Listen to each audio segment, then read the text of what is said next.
साथियों, 23 अप्रैल को एमसीडी के चुनाव में आपको अपना वोट देने के लिए जाना है। एमसीडी के चुनाव में खड़े हुए प्रत्याशियों की तकदीर का फैसला करने जाना है। लेकिन जब आप एमसीडी के प्रत्याशियों का फैसला करने जा रहे हैं तो याद रखना, आप अपने बच्चों की भी तकदीर का फैसला करने जा रहे हैं।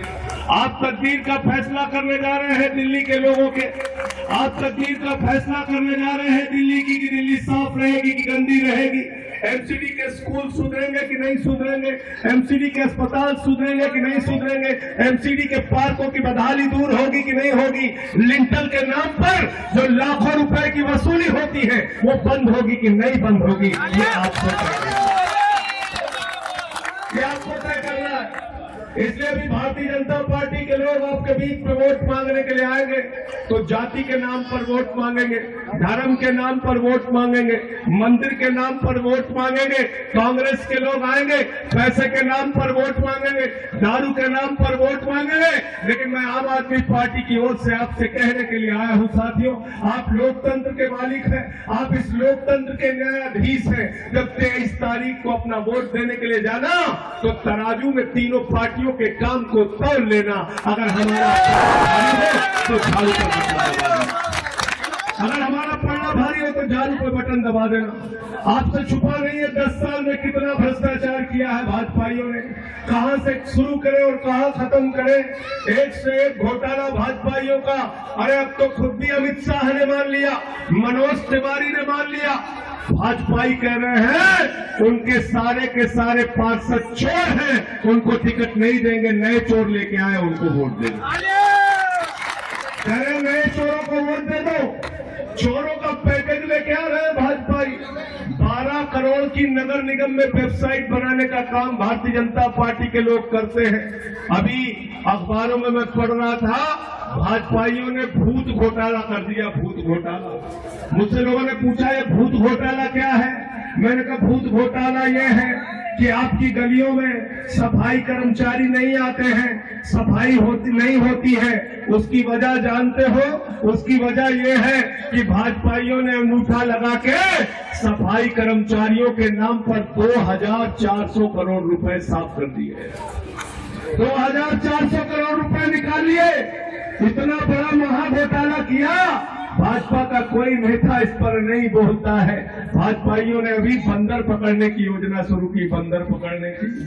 अखबार में मैं पढ़ रहा था, भाजपाइयों ने 59,000 रुपए में एक बंदर पकड़ा। 59,000 में। मैंने भाजपाइयों से कहा, अरे भाजपाइयों, बंदर पकड़ने के नाम पर इतना पैसा खर्चा करने की जरूरत क्या थी? चिड़ियाघर खोल लेते, बंदर को भी रखते, खुद भी उसी में रहते, उसको भी चारा चलाते, खुद भी खा लेते। 59,000 में बंदर पकड़ रहे हैं, 59,000 में बंदर पकड़ रहे हैं। पार्किंग के माफिया इनके, लिंटल के माफिया इनके। आपके गली में भले ही सफाई करने के लिए कर्मचारी ना आए, लेकिन अपने घर पे जैसे ही 1 ईंट रखते हो, लिंटल की वसूली करने आते हैं कि नहीं? पार्षद और पुलिस वाले आते हैं कि नहीं आते हैं? जन्म प्रमाण पत्र बनवाने जाते हैं तो रिश्वत मांगी जाती है कि नहीं मांगी जाती है? मृत्यु प्रमाण पत्र बनवाने जाते हैं, रिश्वत मांगी जाती है कि नहीं मांगी जाती है? नक्शा बनवाने जाते हैं, रिश्वत मांगी जाती है कि नहीं मांगी जाती है? ये सारे के सारे भ्रष्टाचार अगर कोई खत्म कर सकता है तो आम आदमी पार्टी खत्म कर सकती है। और कांग्रेसियों के बारे में तो कहना ही क्या है। कांग्रेसियों की तो हालत आपने ऐसी कर दी है दिल्ली के अंदर। दिल्ली की माताएं अपने बच्चों को हिंदुस्तान की सबसे छोटी कहानी सुनाती हैं दिल्ली में। क्या है कहानी? एक थी कांग्रेस, कहानी खत्म। कहानी खत्म। कांग्रेसियों को 0 सीट पर पहुंचा दिया आपने, 0 सीट पर। और इसलिए पहुंचाया कि दिल्ली के अंदर कांग्रेस पार्टी की शीला दीक्षित की सरकार थी, केंद्र के अंदर मनमोहन सिंह जी की कांग्रेस की सरकार थी। दोनों सरकारें भ्रष्टाचार की प्रतियोगिता करती थी। शीला दीक्षित जी ने कहा हमने कॉमनवेल्थ गेम्स में 70,000 करोड़ का घोटाला किया है, तो ए राजा ने कहा मैडम मैंने 2G में 1,76,000 करोड़ का घोटाला किया है। तो मनमोहन सिंह जी ने कहा मैंने कोयला में 1,86,000 करोड़ का घोटाला किया है। तो सलमान खुर्शीद मस्जिद ने कहा आप लोगों का तो भ्रष्टाचार बताने योग्य है, मैं देश का कानून मंत्री सलमान खुर्शीद हूं, मैंने विकलांगों की बैसाखी का भी पैसा खाया। तो इन बैसाखी चोरों से जरा सावधान रहना। हिंदुस्तान में भ्रष्टाचार की जनरेटर है कांग्रेस पार्टी। नफरत हिंदू और मुसलमान के बीच में फैलाने का काम, लड़ाई झगड़े कराने का काम जितना भारतीय जनता पार्टी कराती है उतना कांग्रेस पार्टी कराती है। हम मोहब्बत की बुनियाद पर हिंदुस्तान को बनाना चाहते हैं, एकता की बुनियाद पर हिंदुस्तान को बनाना चाहते हैं, ये नफरत की बुनियाद पर हिंदुस्तान को बनाना चाहते हैं। अभी आपके बीच में मंदिर मस्जिद के नाम पर वोट मांगने के लिए आएंगे, आपको लड़ाने आपके बीच में नफरत का बीज बोने के लिए आएंगे। वो कहते हैं मारो काटो लोगों को बर्बाद करो, और हम कहते हैं बेघर बेघर लोगों को आबाद करो। ये हमारी राजनीति का हिस्सा है। अभी आपके बीच में राष्ट्रवाद के नाम पर भी वोट मांगने आएंगे भाजपाई। इन भाजपाइयों का राष्ट्रवाद क्या है जरा याद कर लेना। भारतीय जनता पार्टी वही पार्टी है जिस पार्टी ने कंधार में अजहर मसूद को छोड़ने का काम किया था। भारतीय जनता पार्टी वही पार्टी है जिस पार्टी ने शहीदों के ताबूत में घोटाला करने का काम किया था। भारतीय जनता पार्टी वही पार्टी है जिसके राष्ट्रीय अध्यक्ष बंगारू लक्ष्मण ने रक्षा सौदे में कैमरे के सामने दलाली खाई थी। भारतीय जनता पार्टी वही पार्टी है जिसके नेता नरेंद्र मोदी जी पहले नवाज शरीफ को गाली देते हैं, फिर पाकिस्तान नवाज शरीफ के बर्थडे में बगैर बुलाए केक काटने चले जाते हैं। भारतीय जनता पार्टी वही पार्टी है जिस पार्टी के नेता अभी तक महबूबा मुफ्ती को गालियां देते थे, कहते थे अफजल गुरु को शहीद मानती है, लेकिन सत्ता के लालची लोग जम्मू कश्मीर में मिलकर सरकार बनाते हैं। भारतीय जनता पार्टी वही पार्टी है जो पार्टी पठानकोट में हमारे शहीदों की जांच ISI से कराती है, कातिलों से कत्ल की जांच कराती है। अरे भारतीय जनता पार्टी वही पार्टी है जिसकी मातृ संस्था RSS 52 साल तक नागपुर के मुख्यालय पर तिरंगा नहीं फहराती है। तुम राष्ट्रवाद की बात करने के अधिकारी नहीं हो भाजपाइयों। इस देश का हर आदमी राष्ट्रवादी है और इस देश को बचाना चाहता है। इस देश को बचाना चाहता है। इस देश को बचाना चाहता है क्योंकि हमने आजादी पाई है शहीद आजम भगत सिंह की कुर्बानी से, हमने आजादी पाई है शहीद सुखदेव और राजगुरु की कुर्बानी से, हमने आजादी पाई है राम प्रसाद बिस्मिल की कुर्बानी से, हमने आजादी पाई है अशफाकुल्लाह की कुर्बानी से, हमने आजादी पाई है राजेंद्र दहरी की कुर्बानी से, हमने आजादी पाई है रोशन सिंह की कुर्बानी से, हमने आजादी पाई है शहीद खुदीराम बोस की कुर्बानी से। हम इस आजादी को बेकार नहीं जाने देंगे, नफरत की बुनियाद पर हिंदुस्तान नहीं बनने देंगे। एकता के, भाईचारे के, अमन और चैन की बुनियाद पे आम आदमी पार्टी हिंदुस्तान को बनाना चाहती है।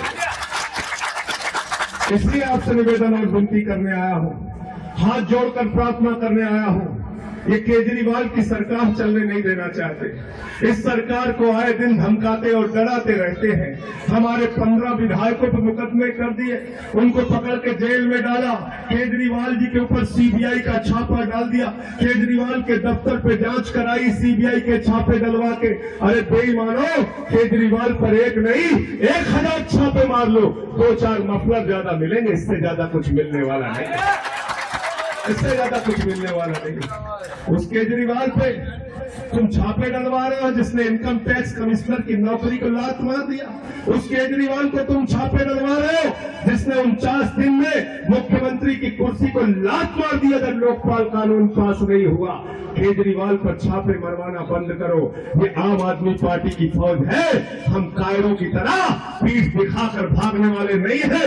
तुम्हारी आंख में आंख मिलाकर हर बात का, हर सवाल का तुमसे जवाब मांगेंगे। ये हिंदुस्तान है, हमको दबाया नहीं जा सकता है, हमको चुप नहीं कराया जाता है। डेमोक्रेसी के अंदर, जमहूरियत के अंदर, लोकतंत्र के अंदर हमारा अधिकार है और हम तुमसे सवाल पूछते रहेंगे, लड़ते रहेंगे, संघर्ष करते रहेंगे।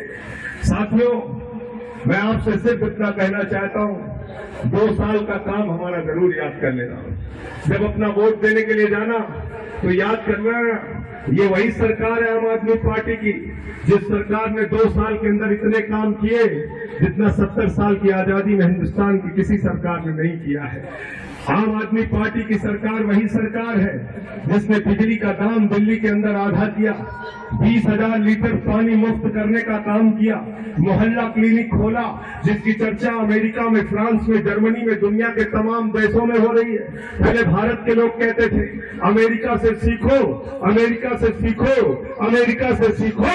अरे आज अमेरिका वाला कह रहा है केजरीवाल से सीखो, आम आदमी पार्टी से सीखो, चौकी वालों से सीखो। एक ऐसी सरकार जिसने सरकारी अस्पतालों में दवाएं मुफ्त करने का काम किया, एक ऐसी सरकार जिसने 200 तरह की अस्पतालों में जांच मुफ्त करने का काम किया। और अभी सरकार ने फैसला लिया है अगर आपको MRI का टेस्ट कराना है, ऑपरेशन कराना है, सरकारी अस्पतालों में 1 महीने से ज्यादा की डेट मिलती है। ईश्वर न करे, ऊपर वाला न करे, घर में कोई बड़ी बीमारी हो जाए, कैंसर जैसी बीमारी हो जाए तो 5 लाख रुपए तक का इलाज दिल्ली की सरकार और अरविंद केजरीवाल कराएंगे। आपको चिंता करने की आवश्यकता नहीं है। एक ऐसी सरकार जिसने एजुकेशन सिस्टम को इतना बेहतर बनाया कि सरकारी स्कूलों में स्विमिंग पूल का निर्माण हो रहा है, सरकारी स्कूलों के टीचर विदेशों में ट्रेनिंग के लिए जा रहे हैं। 2 साल के अंदर 8,000 स्कूल के नए कमरे बनाए, प्राइवेट स्कूलों की फीस नहीं बढ़ने दी, उसकी लूट को रोकने का काम किया। दिल्ली के अंदर एक ऐसी सरकार चल रही है जिसने 10 लाख रुपए का एजुकेशन लोन देने का काम किया। प्राइवेट स्कूल से नाम कटवाकर माँ बाप अपने बच्चों का दाखिला सरकारी स्कूलों में करवा रहे हैं। एक ऐसी सरकार जिसने 5 फ्लाईओवर के निर्माण में 300 करोड़ रुपए बचाने का काम किया। एक ऐसी सरकार जिसने विकलांगों की पेंशन भी 2 गुना की, विधवाओं की पेंशन भी 2 गुना की, वृद्धों की पेंशन भी 2 गुना की। 1 बार नहीं, 2 बार नहीं, 3 बार बजट पेश किया, लेकिन एक भी सामान पर टैक्स बढ़ाना तो दूर, 30 सामानों पर टैक्स घटाने का काम किया। एक ऐसी सरकार जिसने हिंदुस्तान की आजादी के बाद सबसे बड़ा मुआवजा किसानों को 50,000 रुपए हेक्टेयर मुआवजा देने का काम किया और जवान की शहादत पर 1 करोड़ रुपए की सम्मान राशि दी। स्वर्गीय लाल बहादुर शास्त्री के नारे जय जवान जय किसान को हिंदुस्तान की आजादी के बाद इस सरजमीन पर अगर किसी ने सच करके दिखाया है तो उस शख्स का नाम है अरविंद केजरीवाल, आम आदमी पार्टी। तो अगर हमने इतना काम किया है तो हमको मजदूरी मिलनी चाहिए कि नहीं मिलनी चाहिए, बताइए। ये हम आम घरों से घरे निकले हुए लोग हैं, हाथ उठाकर बताइए हमें मजदूरी मिलनी चाहिए कि नहीं मिलनी चाहिए। अगर मजदूरी मिलनी चाहिए तो मजदूरी में हम आपसे पैसा मांगने नहीं आए साथियों, हम आपसे दारू मांगने नहीं आए, हम आपके बीच में गुंडागर्दी नहीं करने आए, हम हाथ जोड़कर प्रार्थना करने आपसे आए हैं। अपना एक वोट दे दीजिएगा, अपने परिवार वालों का वोट दे दीजिएगा, अपने पड़ोसी का वोट दे दीजिएगा, अपने मोहल्ले वालों का वोट दे दीजिएगा। इस बात से भारी मतों से बहन जसबीर को जिताकर भेज दीजिएगा। MCD में जसबीर बहन पार्षद होंगी, विधायक हजारी लाल होंगे, मुख्यमंत्री अरविंद केजरीवाल होंगे, डॉक्टर सिद्दीकी साहब आपके बीच में होंगे। हम सारे लोग मिलकर 4 गुना ताकत से इस क्षेत्र का विकास और तरक्की करेंगे। याद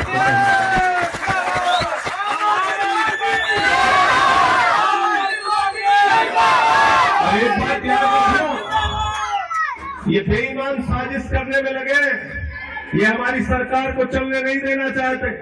अगर MCD में गलती से बीजेपी जीत गई तो 1998 के पहले बिजली का विभाग MCD में था, पानी का विभाग MCD में था। जैसे अभी हमारी ACB हमसे छीन ली, ऐसे बिजली का विभाग भी छीन लेंगे, पानी का विभाग भी छीन लेंगे, बिजली कंपनियों से दलाली खाएंगे, पानी की कंपनियों से दलाली खाकर ये भाजपाई बिजली और पानी का दाम बढ़ा देंगे। इनकी साजिश को नाकाम करना है और MCD में आम आदमी पार्टी को जिताने का काम करना है। और इसलिए करना है कि 26 अप्रैल को 12 बजे रिजल्ट देखने के बाद अपने अपने घरों की हाउस टैक्स की पर्ची फाड़कर फेंक देना। हिंदुस्तान का पहला शहर दिल्ली होने जा रहा है जहां हाउस टैक्स पूरी तरीके से माफ होगा। हाउस टैक्स माफ ही नहीं होगा, हाउस टैक्स का करोड़ों रुपए बकाया भी माफ होगा। हमने बिजली का करोड़ों रुपए बकाया माफ किया कि नहीं किया, जोर से बोलिए। हमने पानी का करोड़ों रुपए बकाया माफ किया कि नहीं किया। हमने सीवर का करोड़ों रुपए बकाया माफ किया कि नहीं किया। अगर किया है तो हाउस टैक्स भी माफ करेंगे और हाउस टैक्स का करोड़ों रुपए बकाया भी आपका माफ करेंगे। तो एक साफ सुथरी दिल्ली बनाने के लिए, एमसीडी के अस्पतालों की हालत ठीक करने के लिए, एमसीडी के स्कूलों की हालत ठीक करने के लिए इस बार आम आदमी पार्टी को वोट दीजिएगा, झाड़ू को वोट दीजिएगा। इसलिए वोट दीजिएगा कि आज चंद परिवारों का देश की राजनीति पर कब्जा है।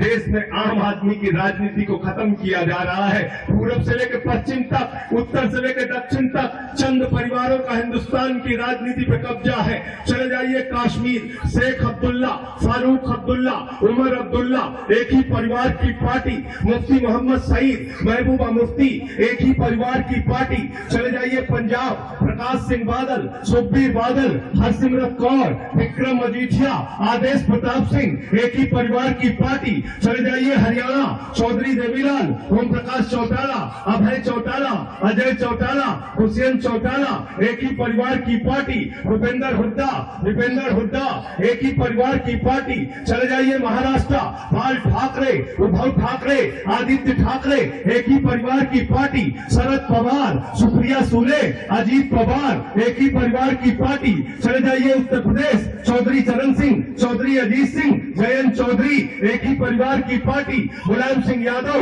अखिलेश यादव, रामगोपाल यादव, शिवपाल यादव, धर्मेंद्र यादव, डिम्पल यादव, प्रतीक यादव, आदित्य यादव, एक ही परिवार की पार्टी। चले जाइए बिहार, लालू यादव, राबड़ी यादव, तेजस यादव, मीसा यादव, तेजस्वी यादव, एक ही परिवार की पार्टी। रामविलास पासवान, पारस पासवान, चिराग पासवान, एक ही परिवार की पार्टी। चले जाइए झारखंड, हेमंत सोरेन, शिबू सोरेन, एक ही परिवार की पार्टी। चले जाइए उड़ीसा, बिजू पटनायक, नवीन पटनायक, एक ही परिवार की पार्टी।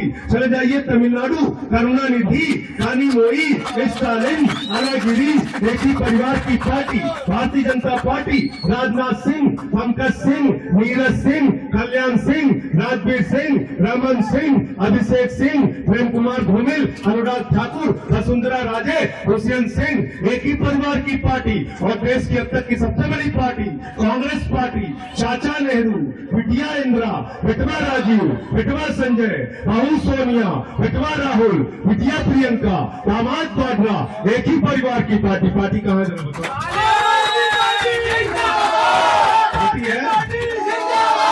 है क्या? आपसे कहते हैं कमल को वोट दे दो, आपसे कहते हैं पंजे को वोट दे दो। नहीं, आपका सारा का सारा वोट इन परिवारों के खाते में जा रहा है। कोई कहता है साइकिल को वोट दे दो, कोई कहता है हाथी को वोट दे दो। हाथी वैसे ही बहुत ज्यादा खाता, ठीक है कि नहीं? हाथी तो वैसे ही बहुत ज्यादा खाती है, ठीक है ना? तो मैं आपसे ये कहने के लिए आया हूँ, हिंदुस्तान की एकमात्र पार्टी है आम आदमी पार्टी, जिसने अपने संविधान में लिखा है एक परिवार से 2 आदमी को सांसद, विधायक, मंत्री नहीं बनाया जाएगा। देश की किसी पार्टी ने नहीं लिखा। तो इसलिए अंत में इन्हीं लाइनों के साथ कि ये अमन बिक रहा है, चमन बिक रहा है, अमन बिक रहा है, चमन बिक रहा है, गरीबों के तन का कफन बिक रहा है, बाजारों में राधा का तन बिक रहा है। यारो बुरा न मानो तो कह दूं, इन बेईमानों के हाथों वतन बिक रहा है, इन बेईमानों के हाथों वतन बिक रहा है। इस वतन का सौदा करने वाले लोगों से, इस वतन को बचाने के लिए हम सबको एकजुट होना पड़ेगा, आम आदमी को एकजुट होना पड़ेगा। क्योंकि वतन की जो हालत सुनाने लगेंगे तो पत्थर भी आंसू बहाने लगेंगे। वतन की जो हालत सुनाने लगेंगे तो पत्थर भी आंसू बहाने लगेंगे। अगर भीड़ में खो गई आदमियत तो उसे ढूंढने में जमाने लगेंगे। इंसानियत को, आदमियत को मारने की कार्रवाई इस मुल्क के अंदर चल रही है। भारतीय जनता पार्टी जीती है उत्तर प्रदेश में, जाके हालत देख लीजिए। बाप और बेटी साथ में जा रहे हैं, उनको पकड़ के भाजपाई पीट रहे हैं। बाप कहता है मेरी बेटी है, भाजपाई कहते हैं तुम तो रोमियो हो। भाई और बहन साथ में जा रहे हैं, उनको पकड़ के भाजपाई पीटते हैं। भाई कहता है मेरी बहन है, भाजपाई कहते हैं तुम तो रोमियो हो। पति और पत्नी लखनऊ में जनपथ मार्केट में बाजार करने चले गए, उनको पकड़ के भाजपाइयों ने पीट दिया। पति पत्नी ने कहा अरे हमने तो ईश्वर को साक्षी मानकर 7 फेरे लगाए हैं, हमारा गुनाह क्या है? कहते हैं तुम तो रोमियो हो। उनको मार के थाने में बंद कर दिया।